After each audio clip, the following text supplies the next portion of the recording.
નમસ્તે. પૂજ્ય મહેન્દ્રભાઈ, વંદનીય સતીશભાઈ, કિરીટભાઈ, ચેતરભાઈ, વિપુલભાઈ, દીપતાલભાઈ અને તમે સૌ. આ નાટકની મંચન ક્ષમતા વિશે વાત કરું એ પહેલાં આ નાટક જ્યારે ભજવવા હાથમાં લીધું એ પ્રોસેસ હું તમારી પાસે કહીશ, એટલે આ નાટકની મંચન ક્ષમતા વિશે એ તમને એ વાત લગભગ સમજાઈ જશે કે જે કંઈ કોલેજમાં કામ કરવા મળ્યું છે ત્યાં જ્યારે નાટકની વાત આવે ત્યારે પૈસા, આર્થિક એ પ્રશ્નો એ જે તે સંસ્થા સામે એ ઊભા રહેતા નાટકોમાં. તો એ સમયે હું બેઠો બેઠો એવું વિચારતો કે જેમાં કંઈ ખર્ચ આપણે કરવો ન હોય અને ઘરમાં જ કોસ્ચ્યુમ હોય, ઘરમાં જ બધી પ્રોપર્ટી હોય, એવા નાટકો આપણે કયા કયા કરી શકીએ કે એની શોધખોળ એ પહેલેથી હું કરતો રહેતો. કારણ કે જ્યાં જઈએ ત્યાં નાટકની પ્રવૃત્તિમાં એ આ રહેતું. પણ મને એક મજા પાલિતાણા પહેલાં પીએનઆર શાહ મહિલા કોલેજ, પછી અહીં ભાવનગરની જે એસએનડીટી નચર ગાંધી મહિલા કોલેજ અને પછી આણંદ આપણે એનએસ પટેલ આર્ટ્સ કોલેજ, આ 3 કોલેજમાં એ કામ કરવાની એ ખૂબ મજા પડેલી. પણ મેં પહેલી વખત આ નાટક અહીં એસએનડીટી મહિલા કોલેજની બહેનો પાસે તૈયાર કરાવેલું લગભગ 2007-08માં. અને એ સમયે અમે તૈયાર કરી પણ આખું નાટક તૈયાર કરાવેલું ને અહીંના બધા જ પાત્રો એ બહેનો પાસે એ કરાવવા. એટલે અંગુલીમાલ પણ એક રાજવી રાજ્યગુરુ કરીને એક મારી વિદ્યાર્થીની હતી, એમણે અંગુલીમાલનું કેરેક્ટર પણ તૈયાર કર્યું હતું લગભગ આખું નાટક. અને અમારા જે આદરણીય પ્રિન્સિપાલ ધંધોકિયા સાહેબ હતા, એમના માતાજીનું અવસાન એ જ દિવસે થયું અને અમે આ નાટક એ નહોતા કરી શક્યા એ પ્રસ્તુતિ. એ પછી લગભગ 2010-11માં કે 11-12માં એ એનએસ પટેલમાં હું હતો. એ સમયે ગુજરાતી સાહિત્ય પરિષદનું અધિવેશન એ અજયસિંહે ત્યાં ગોઠવેલું અને રાત્રિ કાર્યક્રમ એ કરવો તો કેવો કરવો એની ચર્ચા ચાલતી હતી. અને ગુજરાતી સાહિત્ય પરિષદમાં લગભગ એ બધા મળવા આવતા હતા, કારણ કે પરિષદમાં નાટકની પ્રસ્તુતિ કરવી એક ગર્વની વાત એ કહી શકાય. તો એ સમયે ઘણા નાટકો એ પ્રસ્તુતિ માટે રઘુવીરભાઈ પાસે આવેલા એમના, અને બધી વાતો થયેલી બધા સારા ગ્રુપને. પછી રઘુવીરભાઈ તપાસ કરવા આવેલા એનએસ પટેલમાં કે કેવી વ્યવસ્થા છે ને બધી. પછી વાત મોહનભાઈ સાથે નીકળી કે અમારે કવિતને, એમને ત્યારે ખ્યાલ નહોતો કે મને ઓળખે છે રઘુવીરભાઈ, એટલે કે કવિતને આપ્યું છે પણ અમને હજી એટલો વિશ્વાસ નથી બેસતો કે વિદ્યાર્થીઓ કેટલું સારું આવા મોટા કાર્યક્રમમાં નાટક કરશે. એટલે રઘુવીરભાઈ કે કવિતા અહીંયા છે, એટલે મને બોલાવ્યો અને પછી મોહનભાઈને કીધું કે ગમે તેવું કરે. મને લગભગ બધાએ મોહનભાઈને પણ મળી ગયેલા કે અમારે સાહિત્ય પરિષદમાં રાત્રિ નાટક કરવું છે.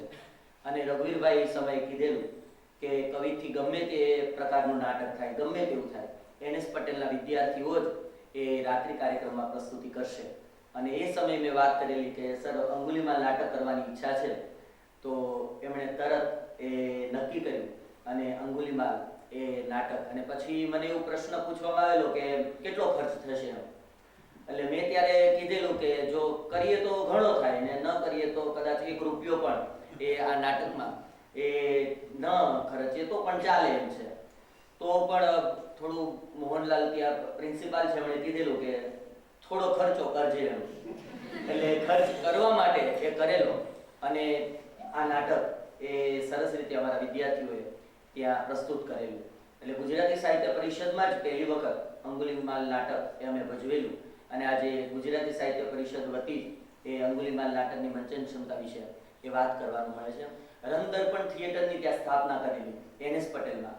અને એ સમયે ઉપેન્દ્ર ત્રિવેદી, લગભગ સતીશભાઈ પણ હતા, ઉપેન્દ્ર ત્રિવેદી, માર્કંડ ભટ્ટ આવેલા. તો એ સમયે પણ અમારા વિદ્યાર્થીઓએ બીજી પ્રસ્તુતિ અંગુલીમાલની કરેલી, એ અલગ રીતે કરેલી. તો એ સમયે પણ ઉપેન્દ્ર ત્રિવેદીએ એમને ખૂબ આ નાટકને એ એટલું પ્રોત્સાહન આપેલું અને કીધેલું કે આ પ્રવૃત્તિ સતત ચાલુ રહે અને આ નાટકના પણ એક નહીં પણ અનેક શો એ થવા જોઈએ. એટલે આ થોડીક પૂર્વ ભૂમિકા. એટલે આ નાટકની મેં કીધું ને કે જો ખર્ચો કરો તો ઘણો થઈ શકે. અને એટલે નાટક હું બને ત્યાં સુધી, એટલે મને જે આ નાટકની જ્યારે, કારણ કે મને દિગ્દર્શન એટલું બધું આવડતું નથી, પણ વિદ્યાર્થીઓ સાથે કામ કરતા કરતા એ આ નાટકો એ ની મંચ ઉપર એ રજૂઆત અમે કરેલી.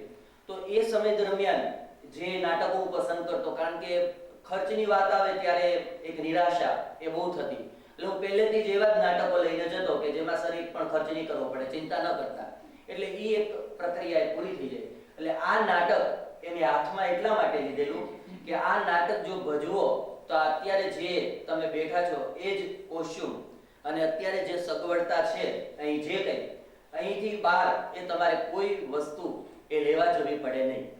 એ પ્રકારનું આ નાટક અત્યારે પણ એ તમે ભજવી શકો. તો મંચન ક્ષમતા માટેની મારે જે એક વાત કરી હતી, એટલું સરળ એ આ નાટક તમે સરળતાથી, એટલે કોઈ મંજાયેલા કલાકાર ન હોય તેમ છતાંય કોઈ પણ વિદ્યાર્થી એ આ નાટકથી એ પ્રારંભ કરી શકે. એટલે અભિનયની દ્રષ્ટિએ દિગ્દર્શન પણ તમે એ પ્રકારનું કોઈ તમારી પાસે એ કળા ન હોય તેમ છતાં આ નાટક દરેક રીતે એ સફળ એ મંચ ઉપર થઈ શકે એ પ્રકારની શક્યતાવાળું એ અંગુલીમાલ નાટક એ આજે હું તમારી સામે વાત કરવાનો છું. નાટક એ એક રીતે પ્રતથી પ્રયોગ સુધીની યાત્રા છે. એનું અંતિમ લક્ષ્ય રંગભૂમિ છે. નાટ્યકાર જ્યાં સુધી એ કહેવા ધારેલી કથા છે એ કથાને દ્રશ્યરૂપ આપી મંચ ઉપર પ્રગટ નથી કરતો ત્યાં સુધી નાટક એ પૂર્ણતા પ્રાપ્ત કરી શકતું નથી. એટલે નાટ્યકારે ભજવાય નહીં તો નાટક નહીં, એ સ્વરૂપગત શરતને નજર સમક્ષ રાખીને જ નાટકના મૂળ વસ્તુનું ઘડતર કરવાનું હોય છે. પાત્રો, સંવાદો, સ્થળ, સમય, પરિવેશ, અંક અને દ્રશ્ય વિભાજન, ગીત સંગીતનું યોગ્ય સંકલન એ નાટકના કથાનકને નાટ્યક્ષમ બનાવે છે. અને નાટ્યક્ષમ કથા જ એ નાટકને મંચક્ષમ બનાવે છે. નાટ્યકાર દ્રશ્યાત્મક, સંવાદાત્મક અને ક્રિયાત્મકતાનો ત્રિયોગ રચી અભિનયના માધ્યમથી એ કથા વસ્તુને માંડે છે. સમય, સ્થળ અને પરિવેશથી કાળાંતરનો નિર્દેશ કરે છે. અંક અને દ્રશ્ય વિભાજનથી કથાનું ગુંફન કરી મૂળ કથાને એક સૂત્રે એ બાંધે છે અને ગીત સંગીત તેને અસરકારક બનાવે છે. અંગુલીમાલ નાટક આ બધી જ શરતોમાં એ પાર ઉતરે છે. આ નાટકની એ સૌથી મોટી વિશેષતા છે. મેં એક લેખ કર્યો છે બોલકા વિષયની અભિનયક્ષમ રજૂઆત. પહેલા મને એવો વિષય કે તમે અંગુલીમાલ નાટક વિશે બોલો એમ, એટલે જો અંગુલીમાલ નાટક વિશે બોલવાનું થાય તો આ નાટકમાં જે દિગ્દર્શન કરતી વખતે અથવા આ નાટકની પ્રસ્તુતિ કરતી વખતે જે તકલીફો પડી એ તકલીફોની પણ એ મારે એ અહીં ચર્ચા, કારણ કે નાટકને કેન્દ્રમાં રાખીને જો આપણે વાત કરીએ તો મેં એ લેખમાં પણ એ નિર્દેશ કર્યો છે. એટલે મેં એમનું શીર્ષક રાખ્યું છે બોલકો વિષય. નાટકમાં તમે એક રીતે જોવા જાઓ તો નાટકનો વિષય બોલકો છે, વાચાળ છે, મુખર છે. નાટકમાં આ પ્રકારનો વિષય ની જો યોગ્ય માવજત ન થાય તો નાટક નિષ્ફળ જવાની પૂરી સંભાવના રહે છે. આ નાટકનો વિષય એ ખૂબ બોલકો છે. તમે ઉત્તરાર્ધમાં જશો તો રાજકીય જે બધા પ્રશ્નો આજે આપણે, અને હું તો કહું અત્યારે આ નાટક ભજવાય તો એટલું જ પ્રસ્તુત છે. એ સમય 2006 માં લખાયેલું એ નાટક આજે તમે છેલ્લો અંત જુઓ છો. મેં જ્યારે આ નાટકનું દિગ્દર્શન કર્યું ત્યારે મેં અંત જે હિન્દુની આંગળી, મુસલમાનની આંગળી, આ બધાની એકબીજાની સામે આંગળી જે ચિંધાય છે એ દ્રશ્ય એ મેં એડિટ કરી નાખ્યું અને એમની જગ્યાએ મેં નાટક કે હવે આપણે જ આ લોકોને ખુરશી ઉપર બેસાડ્યા છે અને પ્રજા હવે ત્રાહિમામ પોકારી અને એને આજીજી કરે છે અને અંગુલીમાલ એના ઉપર રાજ કરે છે. ત્યાં નાટક એ પૂરું કરી નાખેલું, કારણ કે અંતમાં આજે એકબીજા સામે આંગળીઓ જે ચિંધાય છે એ મને થોડું એ સમયે એવું લાગેલું કે આપણે આનો અંત એ કોઈક રીતે. અને સતીશભાઈને હું જ્યારે કહેતો ત્યારે સતીશભાઈ મને એક જ કીધું હતું કે આ નાટકમાં તારે જે કરવો હોય ફેરફાર એ તું. સતીશભાઈની એક વિશેષતા એ છે, મજા એ છે નાટ્યકાર તરીકે, એ ક્યારેય અભિનેતાને બાંધતા નથી, ક્યારેય દિગ્દર્શન માટે પણ તમને બધી છૂટ આપે છે કે તમે કંઈ પણ ફેરફાર કરો, હવે આ નાટક તમારું છે. એટલે સતીશભાઈના નાટકો એ સૌથી વધુ ભજવવાની મજા પણ પડે છે, સૌથી વધુ ભજવાયા પણ છે અને એનો આનંદ એ દિગ્દર્શક, અભિનેતા એ બધાને સૌથી વધુ એનો આનંદ થાય છે. લગભગ પરિષદમાં સતીશભાઈએ જોયું ત્યારે મેં એક યુવાનનું એક દ્રશ્ય એ થોડું બદલેલું, એટલે યુવાનને મેં થોડોક સ્ત્રીણ પ્રકારનો એ બતાવેલો. તો સતીશભાઈને એ થોડું દ્રશ્ય કે એ નહોતું પસંદ પડ્યું કે એને જો તે એમ રહેવા દીધું, પણ એમણે એમ ન કીધું કે એ દ્રશ્ય એ મજા ન આવે એમ, કે હું એક લેખક તરીકે જો એ દ્રશ્ય એ રીતે હોત તો ચાલત એમ. પણ પછીનું જે બધું મેં એમાંથી એ અમુક અમુક દ્રશ્યો એ જે એડિટ કર્યા એમાં સરે પણ એ સમયે એ પ્રતિભાવમાં એ સંમતિ બતાવેલી. મારા ખ્યાલ પ્રમાણે સતીશભાઈ સાથે વાત થઈ ત્યારે પહેલો તમે એકાંકી તરીકે આ નાટક ઉત્તરાર્ધ મારા ખ્યાલ પ્રમાણે પહેલા લખેલો અને પછી પૂર્વાર્ધ એ આ નાટકનું કામરૂમાં પણ એકાંકીમાંથી જ દીર્ઘ નાટક એ થયેલું છે. આપણે ત્યાં ઘણા આવા પ્રયોગો થયા છે કે વાર્તાઓમાંથી નાટક પણ એક જ્યારે વાર્તામાંથી નાટ્ય રૂપાંતર કરીએ છીએ, નવલકથામાંથી જ્યારે નાટ્ય રૂપાંતર કરીએ છીએ, એકાંકીમાંથી નાટક જ્યારે બને છે ત્યારે અંગુલીમાલમાં એ મને દેખાય કે પૂર્વાર્ધ અને ઉત્તરાર્ધ બંને એક એક એકાંકી થઈ શકે એમ છે. એટલે જો તમારે પૂર્વાર્ધ એકલો તમારે ભજવો હોય તોય તમે ભજવી શકો, અને ઉત્તરાર્ધ તમારે ભજવવો હોય તો પણ તમે અલગ રીતે એ ભજવી શકો. એટલે જે ઉત્તરાર્ધનો જે શરૂઆત છે એ શરૂઆત જ્યારે હું દીર્ઘ નાટક તરીકે આ નાટકને જ્યારે હું ભજવું છું ત્યારે મારે જે શરૂઆતના જે દ્રશ્ય છે અંક 2 એટલે કે ઉત્તરાર્ધના, એ ઉત્તરાર્ધના દ્રશ્યમાં કેટલું એવું હતું જે એડિટ કરવું પડે. એટલે કહેવાનું એ છે કે આ નાટકમાં સ્ક્રિપ્ટની દ્રષ્ટિએ તમે જુઓ તો અમુક બાબતો જે આંગળી ચીંધવાની જે વાત છે અને જે રાજનીતિની ઉત્તરાર્ધનો વાત છે એ ઉત્તરાર્ધ પણ આ નાટકનો પૂર્વાર્ધ એ પૂરો મંચનક્ષમ છે. એટલે જ્યારે મંચની વાત મારે કરવી હોય ત્યારે હું અંગુલીમાલ નાટકનો જે પૂર્વાર્ધ છે એ પૂર્વાર્ધ એ તમારી સામે એમના વિશે વાત એ સૌથી વધુ કરી શકું. આ નાટક 2 અંકમાં વિભાજિત છે. શરૂઆતમાં હું થોડુંક આ નાટક વિશે એ વાત કરી દઉં. પૂર્વાર્ધમાં 5 દ્રશ્યો છે. અહીં અંક 1 અંક 2 નથી, 2 અંકનું નાટક છે, પણ પૂર્વાર્ધ અને ઉત્તરાર્ધ એ રીતે અંક વિભાજન કરવામાં આવ્યું છે. એમાં પૂર્વાર્ધમાં 5 દ્રશ્યો છે અને ઉત્તરાર્ધમાં 9 દ્રશ્યો છે. જો એક ફ્લેશબેકનું દ્રશ્ય છે એને આપણે જો જોઈએ તો 10 દ્રશ્યો એ ઉત્તરાર્ધમાં આપણે અંગુલીમાલમાં એ લેવામાં આવ્યા છે.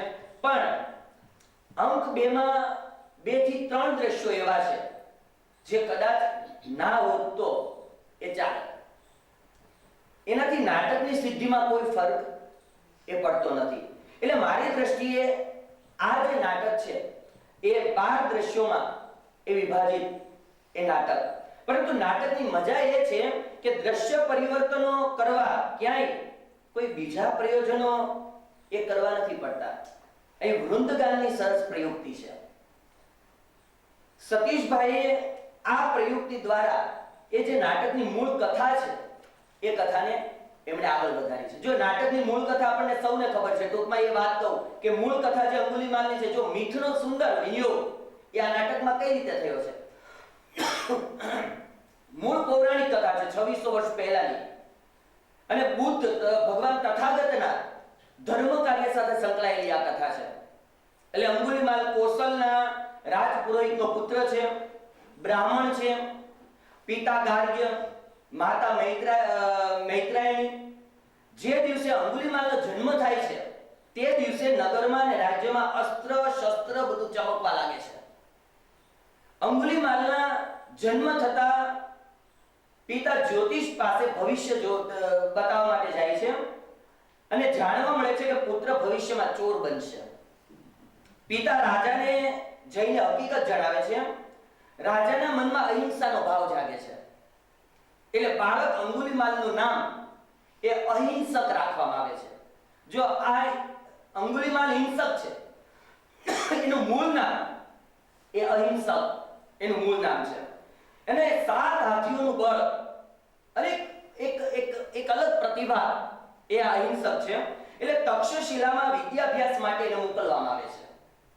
અહિંસક પ્રતિભાશાળી છે, આજ્ઞાકારી છે, આચાર પ્રિય છે અને પ્રિયવાદી છે. એટલે બીજા વિદ્યાર્થીઓ માટે એ ઈર્ષ્યાનું કારણ બને છે. જો આ મૂળ એટલે એક પ્રજ્ઞાવાન અને બહાદુર બાળક તરીકે અહિંસક ની તે આશ્રમમાં એ નામના છે. આ બધા ગુણોને કારણે તેના આચાર્યને એના પ્રત્યે ખૂબ પ્રેમ છે, પુત્ર તુલ્ય પ્રેમ છે. અને આ જોઈ બીજા વિદ્યાર્થીઓને એ ઈર્ષ્યા થાય છે.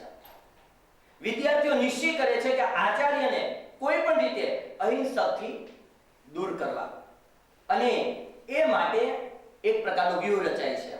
વિદ્યાર્થીઓના 3 જુદા જુદા ગ્રુપ બને છે. જો અહીંયા ક્યાંય કોઈ જગ્યાએ અંગુલિમાલનો અંક આગળ ચાલે છે, ત્યાં કોઈ પ્રકારનો નિર્દેશ અંક પૂર્વાર્ધના અંતમાં હવે હું અંગુલિમાલ બનીશ એ જે સંકલ્પ કરે ત્યારે જ, પણ ક્યાંય આ અંગુલિમાલ છે જ નહીં. ક્યાંય એમના પિતા, રાજા કે કોઈ નથી. માત્ર આ એક સંવેદના, આ એક ઘટના એ કઈ રીતે એક નવું નાટક એ આપણી સામે લાવે છે, એ માટે આ મૂળ કથા એ બહુ જરૂરી છે. એટલે ત્રણેય જૂથ, વિદ્યાર્થીઓ 3 જુદા જૂથ પાડે. જો એક વિદ્યાર્થી નહીં પણ 3. એટલે હું આ નાટકને સામાજિક, રાજકીય અને સાથે મનોવૈજ્ઞાનિક નાટક પણ કહું છું. કે વારંવાર એકની એક વાત જ્યારે તમે બાળકને પણ એને તિરસ્કારો છો, ત્યારે એ બાળક એ હિંસા તરફ જ એ વળે છે. એટલે પ્રારંભમાં તો વિદ્યાર્થીઓના 3 જુદા જુદા ગ્રુપ બને છે. ત્રણેય જૂથ એક પછી એક અહિંસકની ફરિયાદ આચાર્ય પાસે લઈ જાય છે. પ્રારંભમાં આચાર્ય શિષ્યોની વાત સ્વીકારવા તૈયાર થતા નથી, પરંતુ ત્રીજા જૂથની શિકાયત પછી આચાર્યના મનમાં સંદેહ પેદા થાય છે. ધીમે ધીમે અહિંસક પ્રત્યે આચાર્યને તિરસ્કાર પેદા થવા લાગે છે. શંકા દ્રઢ થતા આચાર્ય ક્રોધે ભરાય છે, એટલી હદે કે શિષ્યને મારી નાખવા પણ એ તૈયાર થાય છે. પરંતુ આશ્રમની બદનામીને કારણે, એના ડરથી અને કોઈ અભ્યાસ અર્થે ન આવે એવા વિચારથી અહિંસકને મારવાનું ટાળે છે અને ગુરુ દક્ષિણા માંગે છે આચાર્ય. શું? કે સહસ્ત્રને માર. અને અહિંસક હિંસક બની જાય છે, ક્રૂર કર્મા એ બની જાય છે. એક ક્ષણ માટે એનું જીવન, એની વિદ્યા બધું જ નષ્ટપ્રાય થતું હોય એવું લાગે છે. અંતે ગુરુના આદેશનું પાલન કરતો તે લોકોને મારીને એની આંગળીઓ ભેગી કરતો થઈ જાય છે અને તે અહિંસક અંગુલિમાલ બની જાય છે. આટલી જ મિથ એ અહીં અંગુલિમાલના કેન્દ્રમાં છે. પણ પછી એમણે બુદ્ધ તથાગત એમને મળ્યા ને એ અહિંસક બન્યો. એ કથામાં નાટ્યકારને રસ નથી, કારણ કે નાટ્યકારને એ કહેવું છે કે 2600 વર્ષ પૂર્વેના અંગુલિમાલને બુદ્ધ મળેલા ને એ પાછો સારા રસ્તે વળી ગયો, જ્યારે આજના અંગુલિમાલ પાસે નથી કોઈ પ્રબુદ્ધ કે એને પાછો વાળી શકે એવા કોઈ બુદ્ધ. આવા 1000 બુદ્ધ મળે તોય આજનો અંગુલિમાલ પાછો વળવાનો નથી અને તે શત સહસ્ત્ર યુગો સુધી આમ જ લોકોની આંગળીઓ કાપતો રહેશે. એટલે 2600 વર્ષ પહેલાની કથાને સતીશભાઈ અત્યારની કથા બનાવે છે અને ક્યાંય અંગુલિમાલની મૂળ કથાનો કોઈ પ્રકારનો નિર્દેશ નથી. જો આખું નાટક જ્યારે સરે તો અત્યારે પોણી કલાક એ તમારી પાસે નાટક વાંચ્યું છે, એટલે હવે હું જે 15-20 મિનિટ તમારી પાસે વાત કરવાનો છું, તો એના કથા વસ્તુમાં પહેલા મને એવું હતું કે થોડી કથા વસ્તુની વાત કરું, પણ હવે તમે નાટક વાંચ્યું છે એટલે એમાં એ આપણે નથી જતા. એક આ નાટકનું જે મારે મેઇન તમારી પાસે જે વાત કરવી છે,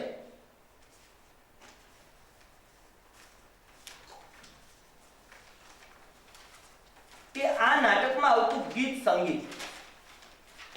હવે નાટક વાંચ્યું છે એટલે હું એના કથા વસ્તુમાં નથી જતો, પણ ગીત સંગીત. હવે જો નાટકમાં ગીત સંગીત, મને માર્ગણભાઈ જે સમયે અમે બીજો શો કરેલો, હું મારા અનુભવો થોડા એ તમારી પાસે એટલા માટે મૂકું છું કારણ કે જે સમયે જે વિદ્વાનો હતા નાટકના, એમના પ્રતિભાવો કેવા હતા.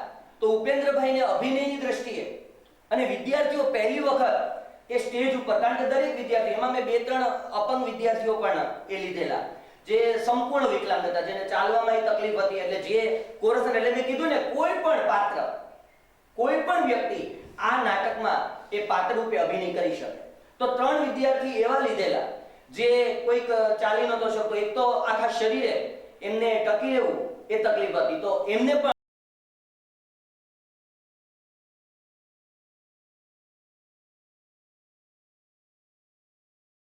આ નાટકમાં લગભગ 20 થી 25 વિદ્યાર્થીઓએ આ નાટકમાં ભાગ લીધેલો.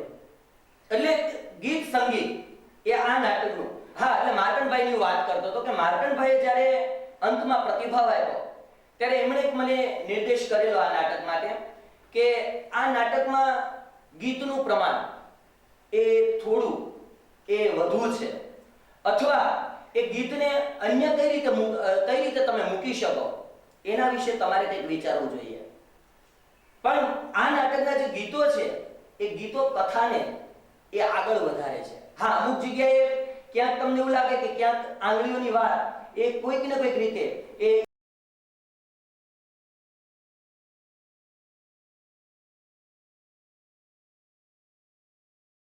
પાસે મૂકું છું.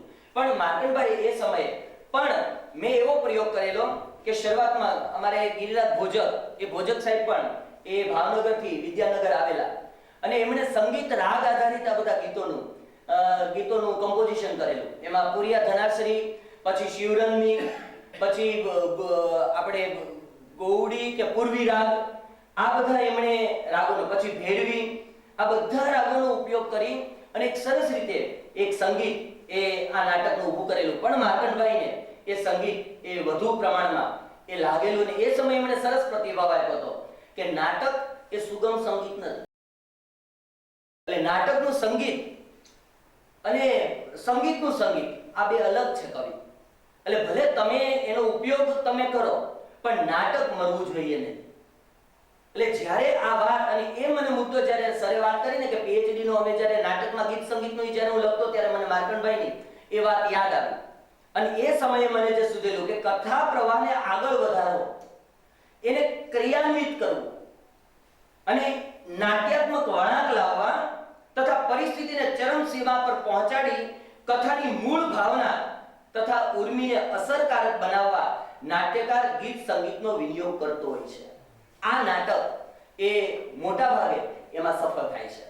હું મોટા ભાગે એવો શબ્દ એટલા માટે કરું છું કે અમુક જગ્યાએ એ મેં પણ અમુક જે કાવ્ય હતા એ કાવ્યો એ એડિટ કરેલા, કારણ કે મને ત્યાં એ વસ્તુ એ કોઈક રીતે નાટકને એ પકડી રાખતું હોય, એની ગતિને એ ક્યાંક એ અવરોધતું હોય એવું મને એ સમય લાગેલું. પણ જ્યારે હું આ નાટકને ફરીથી મેં જ્યારે એ લીધું ત્યારે જે વસ્તુ મેં પહેલા નહોતી રાખી એ વસ્તુ મેં બીજામાં રાખી અને બીજામાં જે નહોતી એ પાછી પહેલામાં હતી. તો આ રીતે ક્યારેક આપણે જ્યારે આના અલગ અલગ પ્રયોગો કરીએ ત્યારે એના અર્થઘટનો, એટલે તમે સીધા જેમ ન કહી શકો કે આ નાટકમાં આ મર્યાદા છે, આ નાટકમાં મર્યાદા છે, પણ એના જેમ જેમ પ્રયોગ એટલા માટે કારણ કે આ નાટક છપાતા પહેલા ભજવાયા છે અને સતીશભાઈના મોટાભાગના નાટકો એ પહેલા એકાંકીઓ હતો એ પહેલા મંચ ઉપર ભજવાયા છે, પછી એ પુસ્તક સ્વરૂપે આપણી પાસે આવે છે. એટલે તમને અભિનયની અને મંચની અનેક શક્યતાઓ એ તમને સતીશભાઈના બધા જ નાટકોમાંથી તમે પસાર થશો. હમણાં જે બીજા બે નાટકો એ આપણને સતીશભાઈ આપ્યા એમાં પણ તમને આ વાત એ તમે જોઈ શકશો. એટલે પંડિત યુગ સુધી જે ગીત સંગીતનો જે અતિરેક હતો આપણે ત્યાં પંડિત યુગ, પછી ગાંધી યુગમાં મુનશીએ એ ગદ્ય કેન્દ્રી એ નાટકો એ બનાવીને ફરી પાછું આધુનિક યુગમાં પણ પંડિત યુગ સુધી જે નાટકો હતા એમાં જે ગીત સંગીત હતું એની કરતા સફળ રીતે આધુનિક યુગના એ નાટ્યકારોએ એ ગીત સંગીતનો સરસ રીતે, મને કેમ મકનજી ક્યાં ચાલે નાટક પણ બહુ ગમેલું. કૃષ્ણ સુદામાની જે એક વાત લઈ અને એ નાટક એ આગળ ચાલે છે. એટલે સમુચિત વિનિયોગ કરવામાં ગીત સંગીતનો જેટલો નાટ્યકાર એ નાટકમાં સફળ થાય છે એ નાટ્યકારનું નાટક એ મારા ખ્યાલ પ્રમાણે, એટલે મને જે અંગુલીમાલ નાટક ગમે છે એનું કારણ એમાં જે વૃંદ, જે કોરસ, જે ગાન છે, એટલે જે સમયે તમને એટલે સતીશભાઈનો જે મંચનો અનુભવ છે એ મંચનો અનુભવ એ ત્યાં, કારણ કે એમને ખબર છે કે કઈ જગ્યાએ ક્યાં મારા પ્રેક્ષકને કંટાળો આવશે અને કઈ જગ્યાએ મારો પ્રેક્ષક એ મારી પાસે કઈ અપેક્ષા રાખે છે.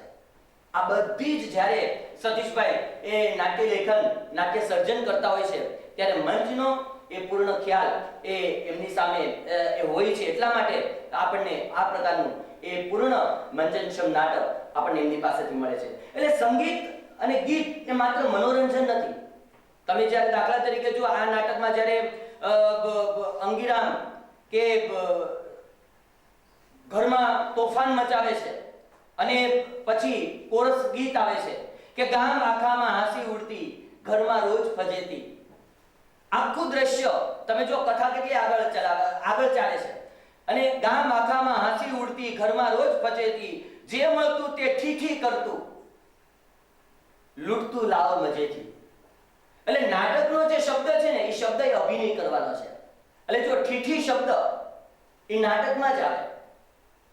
એટલે રોજ તમાશા, હાય બળાપા, ડબડબ આંસુ ડુસકા, કોઈ હસે છે દ્વાર ઉઠેથી, હસતું કોઈ સજેથી, ઉઠે છે કકળાટ કાળવો ઠાલા ઠામ બજેથી, કામ સદાતું એક નહીં, ઠન ઠન ગોપાલ ભજેથી. બાર સાંજતા તેર તૂટતા, લેવાતા નહીં ટેભા, આબ જેટલી વિપદા ભારે, માપે જ ક્યાં ગજેથી.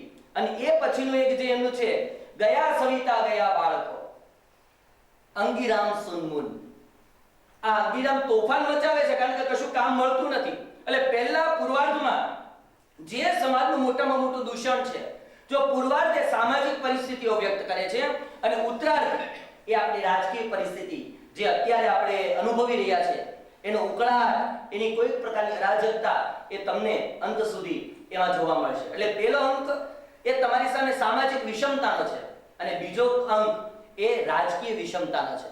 એટલે પહેલો અંક મારી દ્રષ્ટિએ ખૂબ જ પૂર્વાર્ધ એ મંજનક્ષમ છે. ઉત્તરાર્ધમાં ખૂબ જ એ આપણે એડિટિંગ કે એ બધું કરવું પડ્યું છે.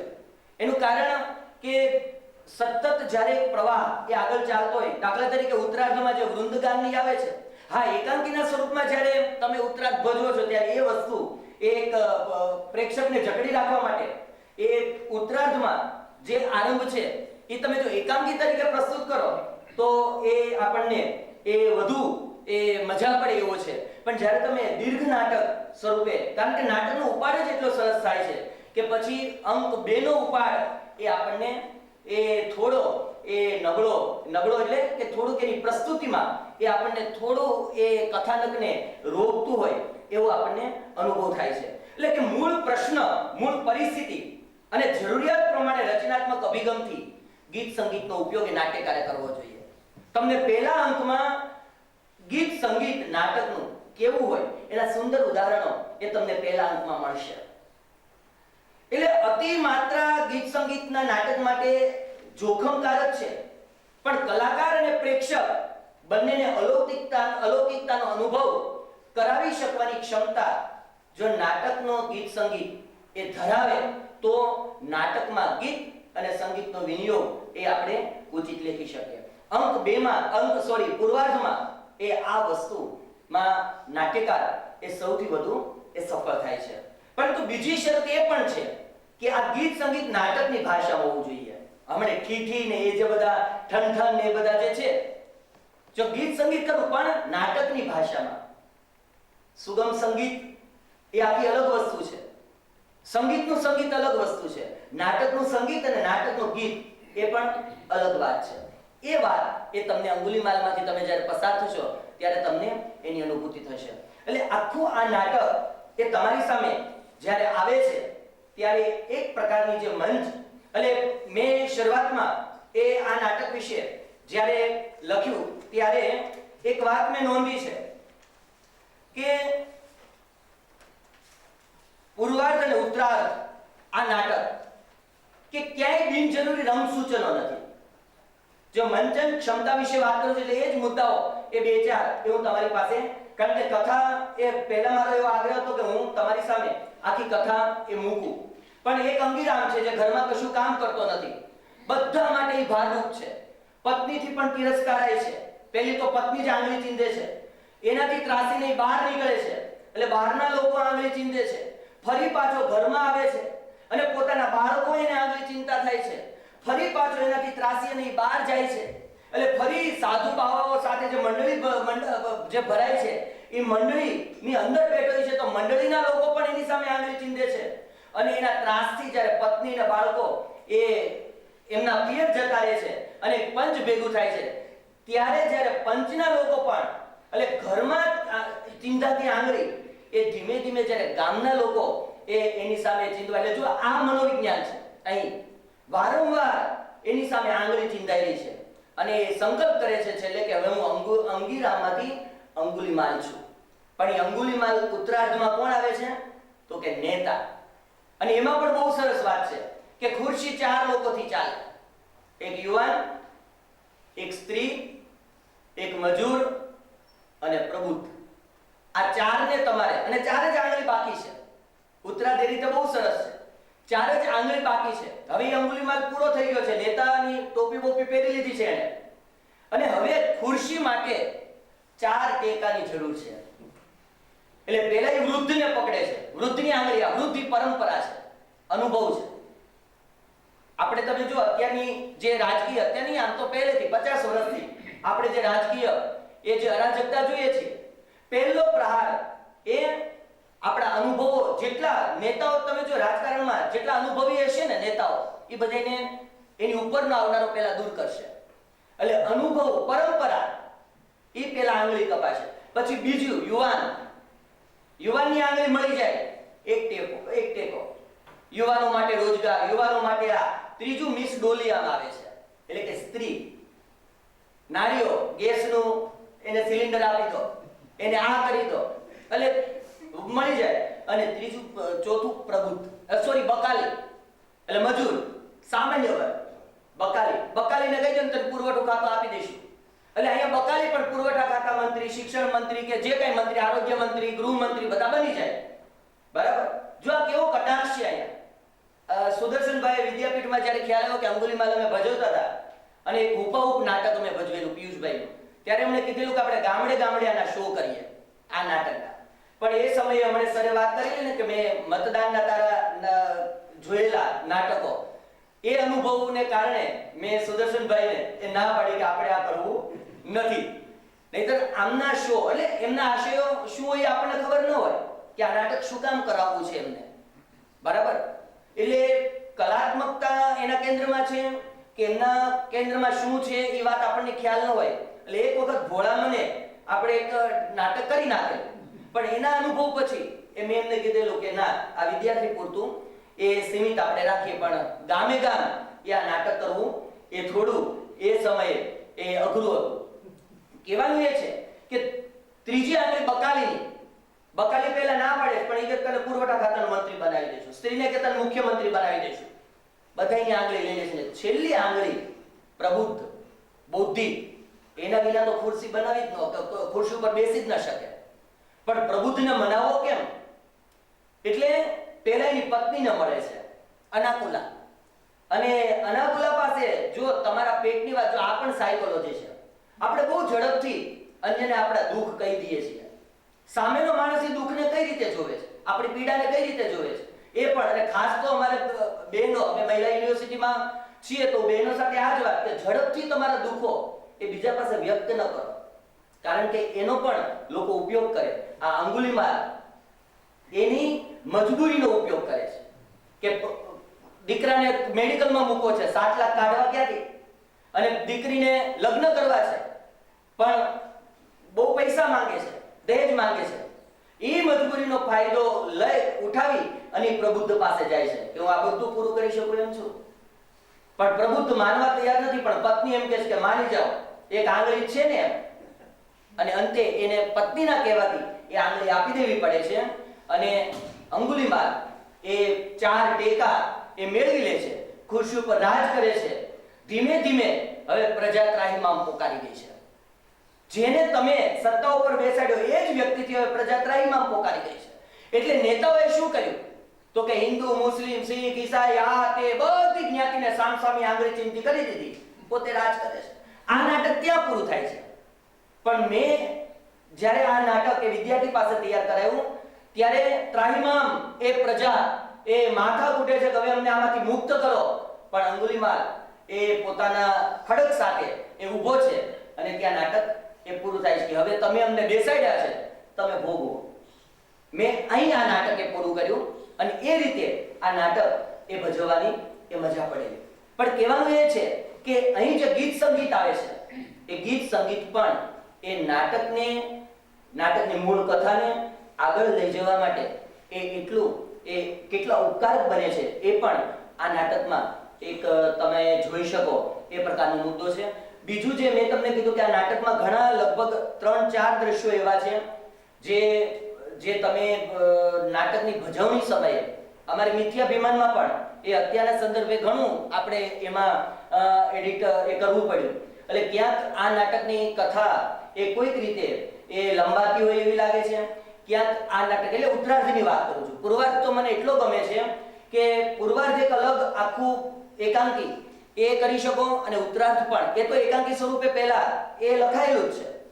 પણ મને આ બંને દ્રષ્ટિએ ઉત્તરાર્ધ પહેલા ભલે લખાયો પણ મને સૌથી વધુ જો અભિનય, સૌથી વધુ જો નાટ્યાત્મકતા, સૌથી વધુ આ નાટકનો જે સંઘર્ષ છે અને જે કેવું છે એ મને સૌથી વધુ અંગુલીમાલની જે પૂર્વાર્ધ છે એ પૂર્વાર્ધના 5 દ્રશ્યોમાં એ મને સૌથી વધુ દેખાયું છે.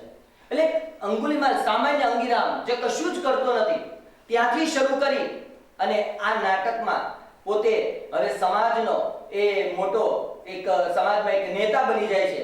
અને એ સમાજના લોકો તમે જો અત્યારે બૌદ્ધિકો ને કોઈ પણ વ્યક્તિ જુઓ આપણને રાજકારણના ટેકા વિના એ આપણે કશું કરી શકતા એ નથી.